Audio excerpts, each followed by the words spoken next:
You are listening to Season 2 of The Diary of a Wannabe Writer, the short and often daily podcast in which I chronicle my life and attempt to be a writer by writing daily.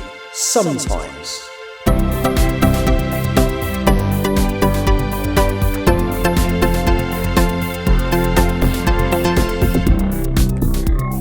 Hello, today is Friday the 12th of September 2025 and you are listening to The Diary of a Wannabe Writer. And the first thing I'd like to quickly do is apologise for not doing a podcast yesterday.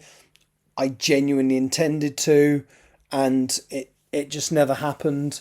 So I'd like to apologise for that. So that now means that I had 3 in hand so that when I did my standby days later in the month, I could just choose not to podcast on those days, and I've only got 2 days in hand, so I think what I'll have to do is the first 2 standby days I will have to not podcast, and then the last one, the one when in theory if I get called out for a trip on the first one I would be coming back on, I'll do a podcast then.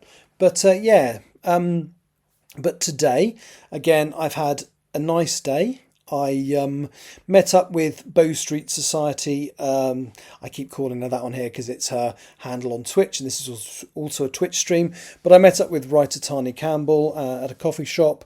We did a bit of writing, so we did some word sprints, and I actually started doing my the work set inside Beamish, which is the amazing open-air museum in the north of the country near Newcastle.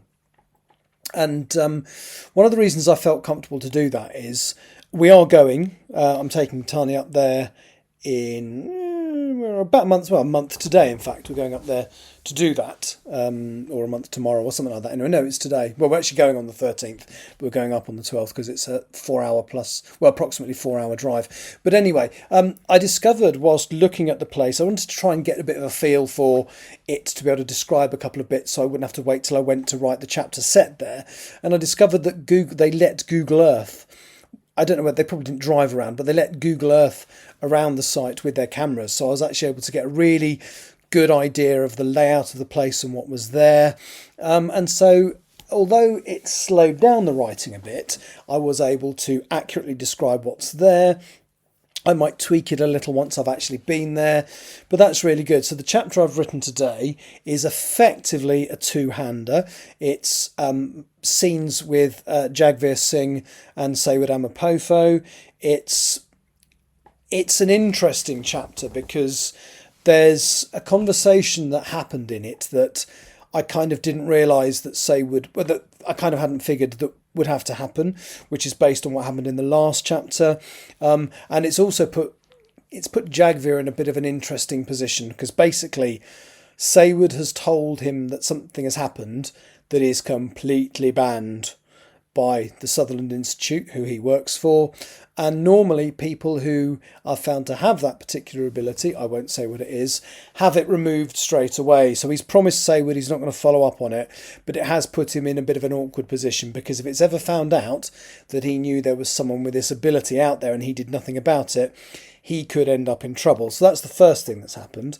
Then they visit Beamish, this gorgeous open air museum. I'm going to take lots of little bits of video when I go up there on the 12th, and then the next live stream I do after that, I am actually going to put that video up on there because it's glorious. I mean, they've got so many different. I've got a map in front of me. So once you get inside, there's a 1900s pit village, complete with church, school, a run of cottages, an actual fish and chip shop. There's also a 1900s colliery in that zone. Then you've got an 1820s area with just a ton of other stuff. So an old hall, a farmstead, a tavern, a church, all that, a quilter's cottage and all that kind of stuff. There's a 1940s farm, a 1950s farm. So it'll be interesting to see. They obviously consider those to be quite different. So that'll be interesting. There's like a transport depot and workshop where they genuinely do repair the rolling stock they've got. They've got trains, they've got trams, they've got buses. There's a train station. There's a 1900s town and there's a 1950s town. And there's loads to do in each one. So I'm really looking forward to going for real. And I've enjoyed sort of writing about Sayward and Jagveer wandering around. Unfortunately, again, without giving any spoilers away, something happens in the chapter which means they have to cut their visit short, and then that's going to leave them they leave early, and then there's another conversation, which is the main bit I still have yet to write, which is where Jagvir has to tell Saywood something that not only is she not going to like it, it's going to upset her, and it's going to put... There's something she's been working on. Well, not been working on. There's her girlfriend died in the previous book, and she's finally accepted it and is able to talk about Rebecca without getting all maudlin. She's able to talk about her remembering the good times and not how she died and the fact that she died. And unfortunately, I'm not going to say what it is, but the thing that Jagvir is going to tell her is going to put that recovery back, and it's going to be quite sad.